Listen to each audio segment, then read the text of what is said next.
ದೇವಿ ಅಮ್ಮ ಶ್ರೀ ಚಕ್ರವಾಸಿನಿ.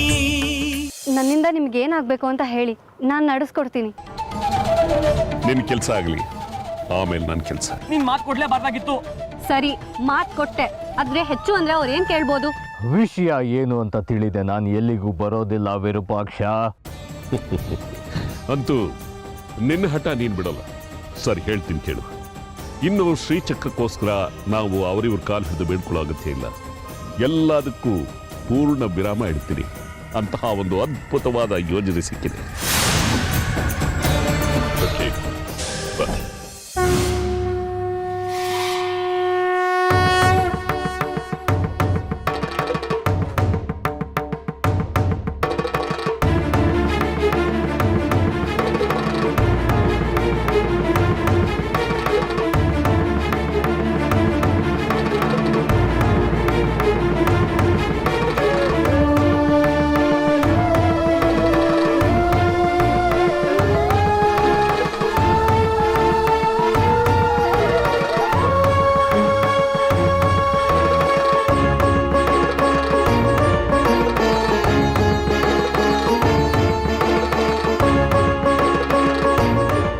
ದೇವು,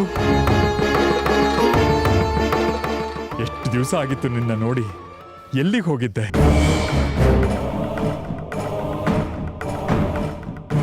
ನಮ್ಮನ್ನೆಲ್ಲ ಮರ್ತೇ ಬಿಟ್ಟಿದ್ಯೋ ಏನೋ ನೀನು. ನಿಮ್ಮನ್ನು ಹೇಗೆ ಮರೆಯೋಕ್ಕಾಗುತ್ತೆ? ಲಲಿತಕ್ಕ ಅವಳ ಸಂಸಾರನ ಮರೆಯೋಕ್ಕಾಗುತ್ತಾ? ಹಾಗಿದ್ಮೇಲೆ ಮನೆಗೆ ಬಂದು ಹೋಗಿ ಮಾಡಬಾರ್ದಾ? ನಮ್ಮ ಜಾಜಿ ಮದುವೆ ಆಯ್ತು ಗೊತ್ತಾ? ನಾನು ಬಂದಿದ್ದೆ ಮದುವೆಗೆ, ಆದರೆ ನಿಮ್ಮ ತಾಯಿ ಅವಮಾನ ಮಾಡಿ ಕಳಿಸಿ. ಹೌದಾ? ನನಗೆ ಈ ವಿಚಾರನೇ ಗೊತ್ತಾಗ್ಲಿಲ್ಲ. ಕ್ಷಮಿಸ್ಬಿಡಪ್ಪ. ಮತ್ತೆ ನೀ ಹೇಗಿದೀಯಾ? ನಾನು ಚೆನ್ನಾಗಿದ್ದೀನಿ. ನೀವು ಹೇಗಿದ್ದೀರಾ? ಲಲಿತಕ್ಕ ಹೇಗಿದ್ದಾಳೆ? ಎಲ್ಲ ಚೆನ್ನಾಗಿದ್ದೀವಪ್ಪ. ನಿನ್ನ ನೋಡಿ ತುಂಬಾ ಸಂತೋಷ ಆಯ್ತು. ಯಜಮಾನ್ರೆ, ಇರ್ಲಿ ಶೇಖರಿ, ನಾವು ಒಂದೇ ಊರಿನವರು, ನೆರೆಹೊರೆಯವರು, ಒಂದೇ ದೇವಸ್ಥಾನಕ್ಕೆ ಸೇರಿದವರು.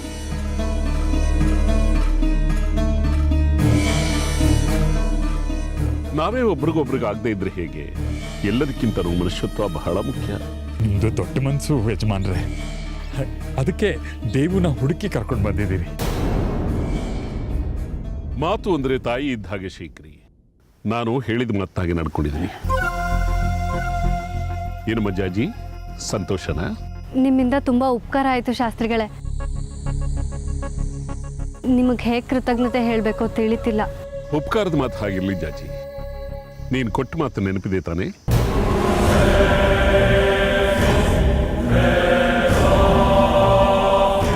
ಮರಿಬೇಡ. ಎಲ್ಲ ನೆನಪಿದೆ ಯಜಮಾನ್ರೆ. ನಮ್ಮ ಕೆಲಸ ಒಂದು ನಡೆಸ್ಕೊಡಿ. ನೀವೇನೇ ಹೇಳಿದ್ರು ಕೇಳ್ತೀವಿ. ಅಷ್ಟಾದ್ರೆ ಸಾಕು. ನಿಮಗೆ ಕೊಟ್ಟ ಮಾತನಾಗೆ ದೇವನ ಕರ್ಕೊಂಡ್ಬಂದಿದ್ದೀನಿ. ಅವನು ನಮ್ಮ ಕೆಲ್ಸಕ್ಕೆ ಒಪ್ಪಿದ್ದಾನೆ.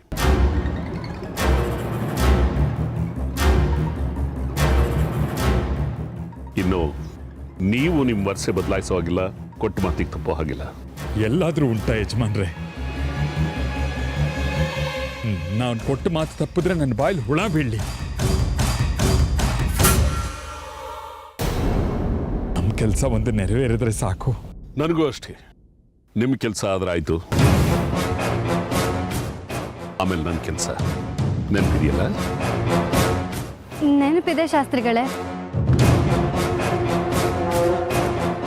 ಕೊಟ್ಟ ಮಾತಿಗೆ ತಪ್ಪದಿಲ್ಲ. ಅದೇನು ಅಂತ ಹೇಳಿ. ಶೇಖರಿ, ಬಾ ನನ್ನ ಜೊತೆ. ಶೇಖರಿ,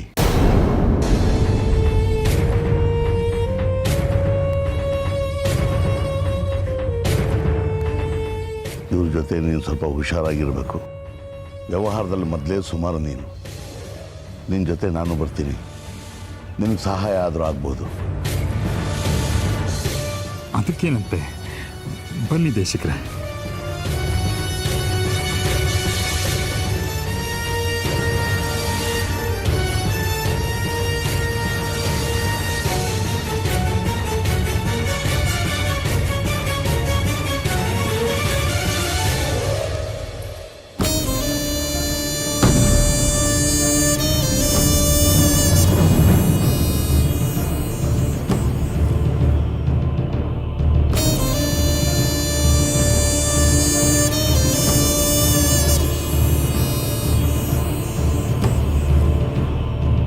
ಶೇಖರಿ, ನಿನ್ನ ಯಾಕೆ ಹೀಗೆ ಬೇರೆ ಕರ್ಕೊಂಬಂದೆ ಅಂತ ಗೊತ್ತಾಯ್ತಾ? ಗೊತ್ತಿಲ್ಲ ಯಜಮಾನ್ರೆ, ನೀವೇ ಹೇಳಬೇಕು. ಆಗ್ಲೇ ಹೇಳಿದ್ನಲ್ಲ ಷರತ್ತು ಅಂತ, ಮಾತು ತಗೊಂಡಿದ್ನಲ್ಲ ಅದನ್ನು ಹೇಳೋದಕ್ಕೆ ಕರ್ಕೊಂಬಂದೆ. ಅದನ್ನ ಅಲ್ಲೇ ಎಲ್ರ ಮುಂದೆನೇ ಹೇಳ್ಬೋದಿತ್ತು ಅಲ್ವಾ? ಹಾ, ಹೇಳ್ಬೋದಿತ್ತು ದೇಶಿಕರೇ, ಸಮಸ್ಯೆ ಏನಿಲ್ಲ. ಆದ್ರೆ ಇದಕ್ಕೆ ಮೊದಲು ಶೇಖರಿ ಒಪ್ಬೇಕಾಗಿತ್ತು, ಆಮೇಲೆ ಮಿಕ್ಕವ್ರಿಗೆ ತಿಳಿಸ್ಬೇಕು ಅಂತಿದ್ದೆ. ಅದಕ್ಕೋಸ್ಕರ ಕರ್ಕೊಂಡ್ಬಂದೆ. ಇಲ್ಲ, ಇಷ್ಟಕ್ಕೂ ನಿಮ್ಮನ್ನು ನಾನು ಕರ್ತಿರ್ಲಿಲ್ಲ, ನೀವು ಬರೋ ಅವಶ್ಯಕತೆ ಇರಲಿಲ್ಲ ಇಲ್ಲಿಗೆ. ಇರ್ಲಿ ಬಿಡಿ ಯಜಮಾನ್ರೆ, ನಮ್ಮೂರೇ ಅಲ್ವಾ, ಇವರಿದ್ರೆ ನಮಗೇನು ತೊಂದರೆ ಇಲ್ಲ. ಹಾಗಂತ ಎಲ್ರೂ ನಂಬಾರ್ದು ಶೇಖರಿ. ಈಗಿನ ಕಾಲದಲ್ಲಿ ಯಾರು ಹೇಗಿರ್ತಾರೋ ಏನೋ ಯಾಕೆ ಗೊತ್ತು.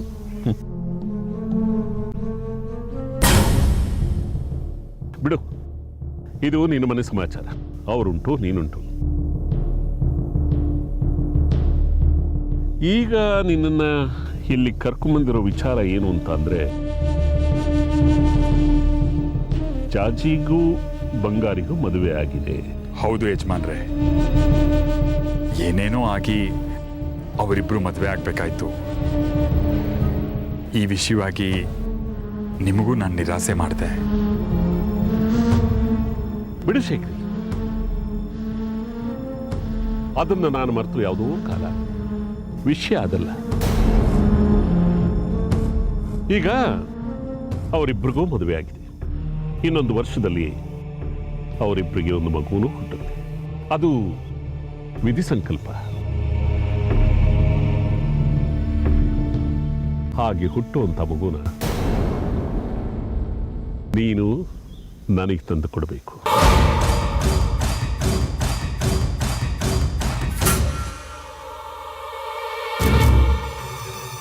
ಆ ಮಗು ನನ್ನದಾಗಬೇಕು.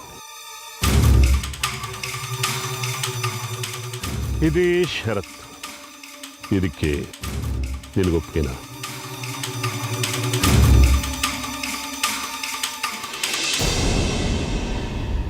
ನಮ್ಮಿಬ್ರನ್ನೆಲ್ಲ ಬಿಟ್ಟು ಅಲ್ಲೋಗಿ ಮಾತಾಡುವಂಥದ್ದೇನಿತ್ತು? ಏನ್ ಮಾತಾಡ್ತಿರ್ಬಹುದು? ನನಗೂ ಗೊತ್ತಿಲ್ಲ ಕಣೋ, ಏನೋ ಮುಚ್ಚಿಡ್ತಿದ್ದಾರೆ ನಮ್ಮಿಂದ. ಅಲ್ಲ, ಏನ್ ಮಾತಾಡೋದಿದ್ರು ಇಲ್ಲೇ ಮಾತಾಡ್ಬೋದಿತ್ತಲ್ವಾ? ನನಗೆ ಮೊದಲೇ ಹೇಳಿದೆ ಆ ವಿರೂಪಾಕ್ಷಿ ಶಾಸ್ತ್ರಗಳು ಸರಿ ಇಲ್ಲ ಅಂತ. ಅವರೇ ನಿಮ್ಮ ಅಪ್ಪನ ಕರ್ಕೊಂಡು ಹೋಗಿದ್ದು. ಇನ್ನೇನ್ ತಲೆ ಕೆಡಿಸ್ತಾರೋ ಏನೋ. ಇದೇನು ಮಾತು ಅಂತ ಆಡ್ತಿದ್ರಿ ಶಾಸ್ತ್ರಿಗಳೇ? ಇದೇನು ಮಕ್ಕಳಾಟನ? ಯಾರ್ದೋ ಮಕ್ಕಳನ್ನ ಇನ್ಯಾರಿಗೋ ಕೊಡೋಕೆ? ಇದು ನಿಮಗೆ ಸಂಬಂಧಪಡದೆ ಇರೋ ವಿಚಾರ. ಇದ್ರಲ್ಲಿ ನೀವು ತಲೆ ಹಾಕಬೇಡಿ, ಸುಮ್ಮನೆ ಇದ್ದು ಬಿಡಿ. ನೀವೇನು ಬೇಕಾದರೂ ಅನ್ಕೊಳ್ಳಿ ಶಾಸ್ತ್ರಿಗಳೇ. ಜಾಜಿ ಮಗುನ ನಿಮಗೆ ಕೊಡಬೇಕು ಅಂತಂದ್ರೆ ಹೇಗೆ ಹೇಳಿ? ಆಡೋ ಮಾತುಕೊಂದು ಅರ್ಥ ಬೇಡವೆ? ಇದಕ್ಕೆ ಸೂತ್ರ ನಾನು ಒಪ್ಪೋದಿಲ್ಲ.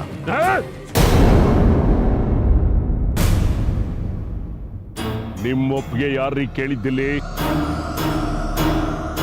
ನಾನು ಕೇಳ್ತಾ ಇರೋದು ಶೇಖರಿನ. ಅವನು ಒಪ್ಪಿದ್ರೆ ಸಾಕು. ಶೇಖರಿ, ಇದರಲ್ಲಿ ಮೂರನೇವ್ರ ತಲೆ ಇಡೋದು ನನಗೆ ಇಷ್ಟ ಆಗೋದಿಲ್ಲ. ನೀನು ಹೇಳು, ಆಗುತ್ತಾ ಇಲ್ವಾ? ಒಪ್ಕೋಬೇಡ ಶೇಖರಿ. ಇದು ವಿರೂಪಾಕ್ಷ ಶಾಸ್ತ್ರಗಳ ಹೊಸ ಅಸ್ತ್ರ. ಯಾವುದೇ ಕಾರಣಕ್ಕೂ ಇದನ್ನು ಒಪ್ಕೋಬೇಡ.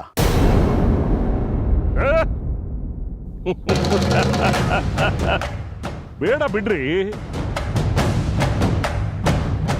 ಇದರಿಂದ ನನಗೇನು ನಷ್ಟ ಇಲ್ಲ. ಒಪ್ಲಿಲ್ಲ ಅಂತ ಅಂದ್ರೆ ದೇವು ಸಮುದ್ರ ತಾನು ಮದುವೆ ಆಗೋಲ್ಲ. ಸಮುದ್ರ ತಾನು ಮದುವೆ ಆಗ್ಲಿಲ್ಲ ಅಂದ್ರೆ ಜಾಜಿ ಕ್ಷೇತ್ರ ದರ್ಶನ ಆಗೋದಿಲ್ಲ. ಕ್ಷೇತ್ರ ದರ್ಶನ ಆಗ್ಲಿಲ್ಲ ಅಂತ ಅಂದ್ರೆ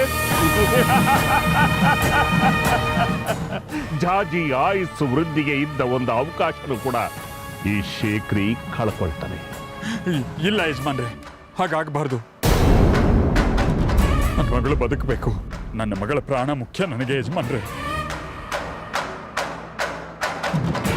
ದಯವಿಟ್ಟು ದಯವಿಟ್ಟು ಉಳಿಸ್ಕೊಡಿ. ಅವಳಿಗೆ ಹುಟ್ಟೋ ಮಗು ನಿಮಗೆ ಕೊಟ್ಬಿಡ್ತೀನಿ. ದಯವಿಟ್ಟು ನನ್ನ ಮಗಳನ್ನು ಉಳಿಸ್ಕೊಡಿ. ಆ ದೇವನ ಮದುವೆಗೆ ಒಪ್ಪಿಸಿ ನನ್ನ ಮಗಳ ಪ್ರಾಣ ಭಿಕ್ಷೆ ಕೊಡಿ ಯಜಮಾನ್ರೆ. ಇವನ ಅಸಹಾಯಕತೆಯೇ ನಿಮ್ಮ ಬಂಡವಾಳ ಮಾಡ್ಕೋಬೇಡಿ ಶಾಸ್ತ್ರಿಗಳೇ. ಇದರಿಂದ ಖಂಡಿತ ನಮಗೆ ಒಳ್ಳೇದಾಗಲ್ಲ.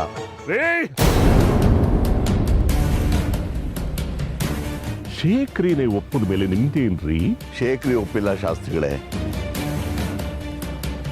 ಜಾಜಿ ಅಲ್ಪಾಯುಷಿ ಅನ್ನೋ ವಿಷಯನ ಮುಂದಿಟ್ಕೊಂಡು ಅವನನ್ನು ಹೆದರಿಸಿ ನೀವು ಒಪ್ಪಿಸ್ತಿದ್ದೀರಾ. ಅಷ್ಟಕ್ಕೂ ಅವಳ ಮಗುನೇ ಯಾಕ್ರಿ ಬೇಕು ನಿಮಗೆ? ಅವಳ ಮಗುನೇ ಯಾಕೆ ಬೇಕು?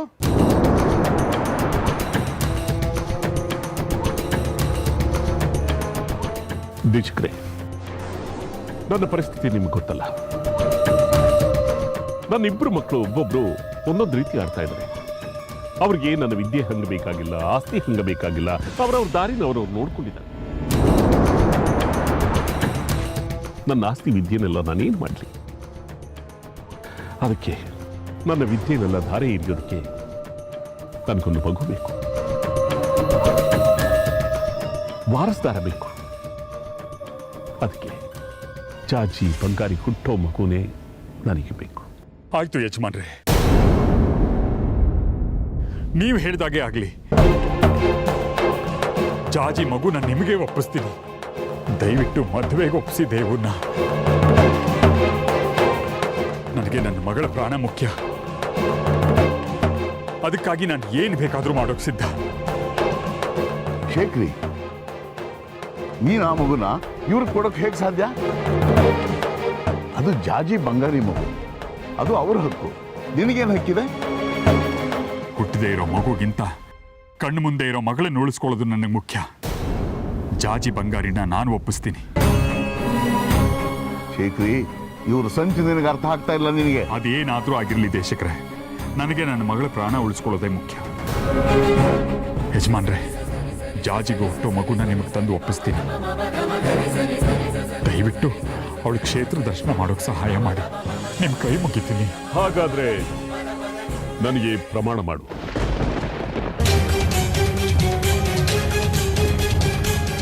ಜಾಜಿ ಬಂಗಾರಿಗೆ ಹುಟ್ಟೋ ಮಗುನ ಹುಟ್ಟಿದ ತಕ್ಷಣ ತಂದು ಕೊಡ್ತೀನಿ ಅಂತ.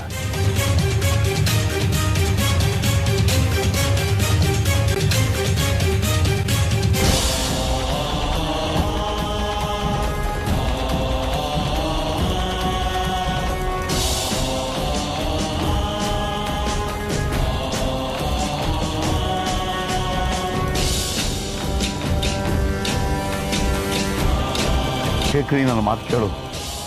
ಪ್ರಮಾಣ ಮಾಡಬೇಡ. ಪ್ರಮಾಣ ಮಾಡಿ ಸಿಕ್ಕಾಕೋಬೇಡ. ಮಗು ಕೊಡು, ಒಪ್ಕೋಬೇಡ. ಶೇಖರಿ, ನನ್ನ ಮಾತು ಕೇಳು. ದೇಶಕ್ರೆ, ನಿಮಗೂ ಇದಕ್ಕೂ ಸಂಬಂಧ ಇಲ್ಲ. ನನಗೆ ನನ್ನ ಮಗಳ ಪ್ರಾಣ ಮುಖ್ಯ. ಪ್ರಮಾಣ ಮಾಡೋಕೆ ಬಿಡಿ. ಇಲ್ಲ ಶೇಖರಿ, ನೀನು ಪ್ರಮಾಣ ಮಾಡೋದಕ್ಕೆ ನಾನು ಬಿಡೋದಿಲ್ಲ. ಬಾ ನನ್ನ ಜೊತೆ.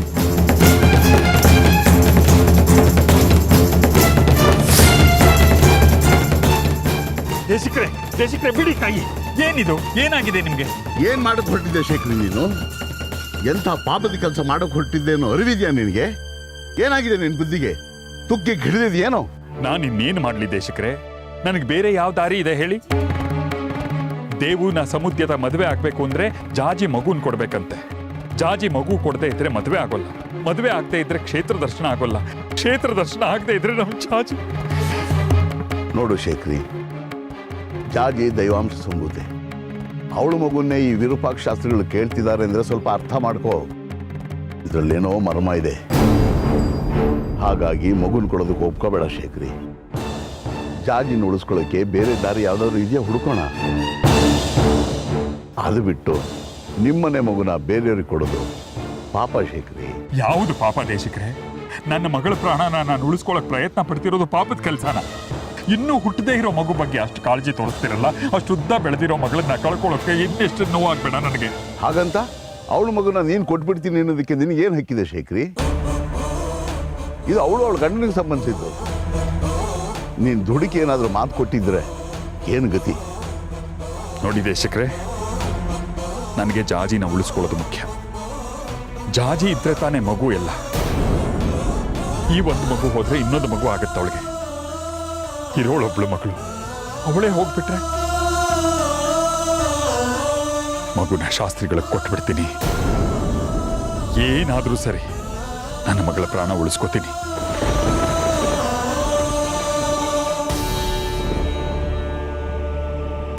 ನೀನ್ ಏನ್ ಮಾಡಕ್ ಹೊರಟಿದ್ಯಾ ಅಂತ ಗೊತ್ತಾಗ್ತಿಲ್ಲ ವಿರೂಪಾಕ್ಷ. ಇದರಲ್ಲಿ ಹೊಸದಾಗಿ ಗೊತ್ತಾಗುವಂಥದ್ದು ಏನಿದೆ ಕಡ್ಕಿ? ಎಲ್ಲ ನಿನ್ನ ಮುಂದೆ ಮಾತುಕತೆ ಆಯ್ತಲ್ಲ. ಹೌದು, ಮಾತುಕತೆನೂ ಆಯ್ತು. ಅವಳಿಗೆ ಹುಟ್ಟೋ ಶ್ರೀಚಕ್ರ ಸ್ವರೂಪಿ ಮಗು ನಮ್ಗೆ ಕೊಡ್ಬೇಕಂತಾನೂ ಆಯ್ತು. ಮತ್ತೆ ಇನ್ನು ಏನ್ ಸಂಶಯ ನಿನಗೆ? ನಿನ್ನ ಮತ್ತೆ ಅವ್ರ ಮಧ್ಯೆ ಏನೋ ಒಂದು ಒಪ್ಪಂದ ಆಗಿದೆ.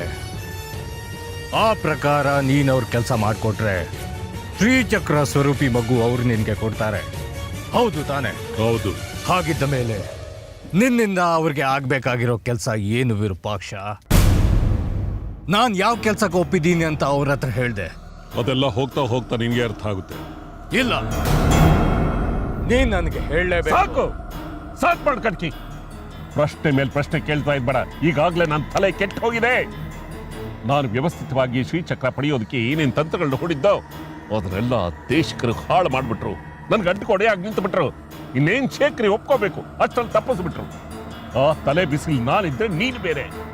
ನೋಡ್ ಕಡ್ಕಿ, ನಾನು ಏನೇ ಮಾಡಿದ್ರು ನಮ್ಮಿಬ್ರು ಒಳ್ಳೇದಕ್ಕೋಸ್ಕರ ಮಾಡ್ತಾ ಇದ್ದೀನಿ, ಅಷ್ಟ ತಿಳ್ಕೋ ಸಾಕು. ಇಲ್ಲ ವಿರೂಪಾಕ್ಷ, ಈಗ್ಲೇ ಅದೇನಂತ ನನಗೆ ಗೊತ್ತಾಗ್ಬೇಕು. ಸರಿ, ಸಮಯ ಬಂದಾಗ ಹೇಳ್ತೀನಿ. ಸಮಯ ಯಾವಾಗ ಬರುತ್ತೆ ವಿರೂಪಾಕ್ಷ?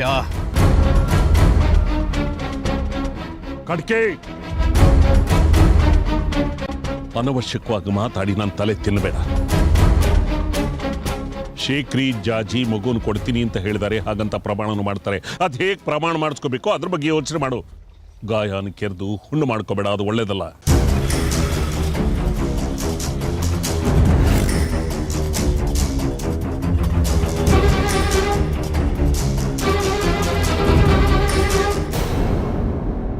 ಅಪ್ಪ, ಯಾಕೆಷ್ಟು ಗಾಬರಿ ಆಗಿದ್ದೀರಾ? ಏನಾಯ್ತು? ದೇಶಕ್ರೆ, ನೀವಾದ್ರೂ ಹೇಳಿ. ಅದನ್ನ ಯಾವ ಬಾಯಲ್ಲಿ ಹೇಳಮ್ಮ ತಾಯಿ? ನೀವ್ ಹೇಳಲಿಲ್ಲ ಅಂದ್ರೆ ನಮಗ್ ಹೇಗ್ ಗೊತ್ತಾಗುತ್ತೆ? ಏನಾಯ್ತು ಹೇಳಪ್ಪ. ಜಾಜಿ, ಶಾಸ್ತ್ರಿಗಳು ಸಮುದ್ಯತ ದೇವು ಮದುವೆ ಮಾಡಿಸೋಕೆ ಒಪ್ಕೊಂಡಿದ್ದಾರೆ. ಹೌದು, ಅದ್ ನಮಗೂ ಗೊತ್ತಿದೆ. ಆದ್ರೆ ಅದಕ್ಕಾಗಿ ಒಂದು ಷರತ್ತು ಹಾಕಿದ್ದಾರೆ. ಆ ಷರತ್ತಿಗೆ ಒಪ್ಕೊಂಡ್ರೆ ಮಾತ್ರ ಈ ಮದುವೆ ನಡೆಯುತ್ತಂತೆ. ನಾನು ಮೊದಲೇ ಹೇಳಿಲ್ವಾ ಜಾಜಿ, ಈ ಶಾಸ್ತ್ರಗಳು ಕುತಂತ್ರಿಗಳು ಅಂತ? ನೀನು ಹಿಂದೂ ಮುಂದೆ ನೋಡ್ದೆ ಅಮ್ಮನವ್ರ ಮೇಲೆ ಆಣೆ, ನೀವು ಹೇಳಿದ ಮಾತನ್ನ ನಡ್ಸ್ಕೊಡ್ತೀನಿ ಅಂತ ಅಂದೆ. ನೀನ್ ಸುಮ್ಮನೆ ಇರು ಬಂಗಾರಿ. ಮೊದಲು ಷರತ್ತೇನು ಅಂತ ತಿಳ್ಕೊಳ್ಳೋಣ. ಅಪ್ಪ, ಅದೇನ್ ಷರತ್ತಂತೆ? ನಾವೇನ್ ಮಾಡ್ಬೇಕಂತೆ? ಅದು ಸಮುದ್ಯತ ದೇವು ಮದುವೆ ಆಗಬೇಕು ಅನ್ನೋದಾದ್ರೆ ನಿಮ್ಮಿಬ್ಬರಿಗೂ ಹುಟ್ಟೋ ಮಗುನ ಹುಟ್ಟಿದ ಕೂಡಲೇ ವಿರೂಪಾಕ್ಷ ಶಾಸ್ತ್ರಿಗಳಿಗೆ ಕೊಡಬೇಕಂತೆ.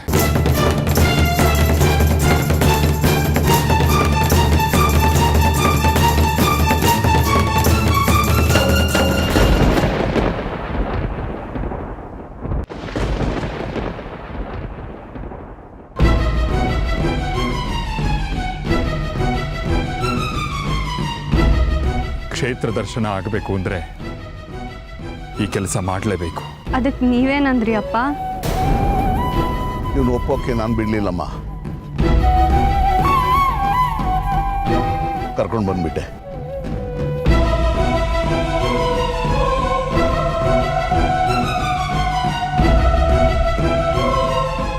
ಯಾಕೆ ಸುಮ್ಮನಾದೆ ಜಾಜಿ? ಮಾತಾಡೋ. ಏನು ಅಂತ ಮಾತಾಡ್ಲಿ ದೇಶಕ್ರೆ? ಇಂಥ ವಿಷಮ ಪರೀಕ್ಷೆ ಎದುರಾಗಿರುವಾಗ. ವಿಷಮ ಪರೀಕ್ಷೆಗಳು ಬರೋದು ಸಜ್ಜನರಿಗೆ ಮಗಳೇ. ಅಮ್ಮನವರು ನಿನಗೆ ಪರೀಕ್ಷೆ ಒಡ್ಡಿದ್ದಾರೆ. ನಿನಗೆ ನಿನ್ನ ವೈಯಕ್ತಿಕ ಹಿತಾಸಕ್ತಿ ಮುಖ್ಯನೋ ಅಥವಾ ಅಮ್ಮನವ್ರ ಕೆಲಸವ ಮುಖ್ಯನೋ ಅನ್ನೋ ಪರೀಕ್ಷೆ. ಅಂದ್ರೆ ನಿಮ್ ಮಾತಿನ ಅರ್ಥ ಏನಪ್ಪ? ನನ್ನ ಮಗು ನನ್ನ ಹತ್ರ ಇಟ್ಕೊಳ್ಳೋದು ನನ್ನ ವೈಯಕ್ತಿಕ ಹಿತಾಸಕ್ತಿನ? ಅದ್ ನನ್ ಸ್ವಾರ್ಥ ಆಗತ್ತಾ? ಅಮ್ಮನವ್ರ ಕೆಲಸ ಬಿಟ್ಟು ಎಲ್ಲವೂ ಸ್ವಾರ್ಥವೇ. ಅಂದ್ರೆ ನನ್ ಮಗುನ ವಿರೂಪಾಕ್ಷ ಶಾಸ್ತ್ರಿಗಳಿಗೆ ಕೊಟ್ಬಿಡು ಅಂತೀರಾ? ಅದು ಬಿಟ್ಟು ಬೇರೆ ದಾರಿ ಇಲ್ಲ ಮಗಳೇ.